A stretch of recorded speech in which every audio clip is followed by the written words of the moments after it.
Maintenant, j'aimerais savoir les Djennais aujourd'hui. On sait Oui, ils ont quitté Djennais quand les bains et les sangs mêlés ont commencé à. Bon, c'était la profession en fait. oui. Où ils se sont retrouvés au jour d'aujourd'hui. Voilà. C'est bien. Puisque la suite, j'allais le lire. La suite répond toujours à ta question. Euh, on va aller dans Origine chapitre 26, versets 15 à 16. Il est dit ici, bon, là c'est longtemps après, hein, il a eu les fils, il a eu des enfants. On vous dit, tels furent les 12 fils de Senga. Il y a point. Chacun était chef d'un clan. Ils donnèrent leur nom et leur village, non, plutôt à leur village et à leur lieu de campement. Senga fut l'ancêtre des peuples noirs. Tu comprends? L'ancêtre des peuples noirs, puissants, qui vivaient au milieu et près des déserts. Versets 26 à 27, Senga avait 137 ans quand il rejoignit ses ancêtres dans la prairie. Ancêtre avec un A majuscule. Et maintenant ici, la suite qui va mieux répondre à ta question. Les descendants de Senga occupaient la région située entre Gondé, c'est-à-dire Avila, jusqu'à Edima, qui est près de Djenné. Tu vois? Près de Djenné. Pourquoi on n'a pas dit lui qui était un Égyptien, on va aussi dire un Égyptien, sa maman est égyptienne, il a pris une femme égyptienne de son côté maman. Pourquoi il n'est pas allé vivre en Égypte?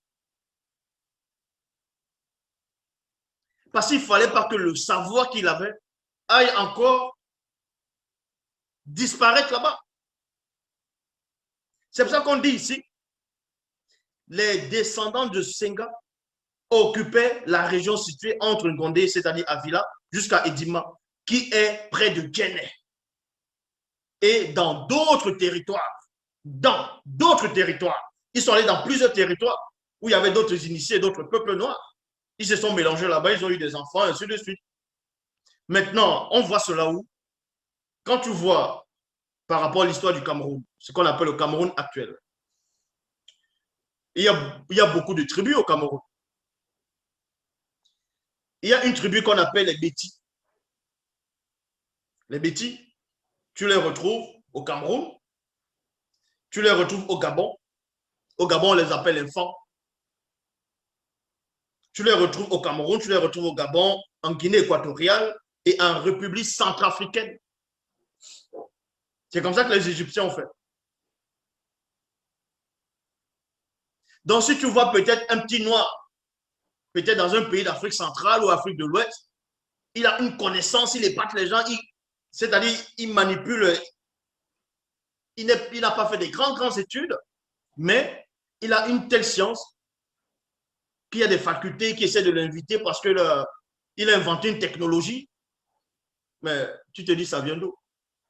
On te dit, les Égyptiens se sont mélangés. Maintenant, c'est pour ça que les Kémites n'ont pas de connaissances. Quand ils disent non, l'Égypte, quelle Égypte? Vu qu'ils sont partout, ils se sont mélangés, les ancêtres se sont mélangés. C'est tout.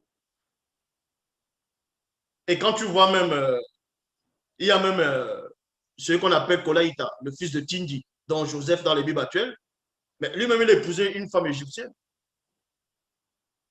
Il a eu deux fils égyptiens avec cette femme-là. Il a eu deux enfants avec la femme égyptienne. Même dans les Bibles actuelles classiques, c'est écrit. Mais on ne va pas s'appuyer dans les Bibles actuelles classiques. Donc, ceci pour dire, il n'y avait pas que les Égyptiens. Et si tu veux comprendre, c'est qui les Égyptiens? Les Égyptiens, c'est les Sawa.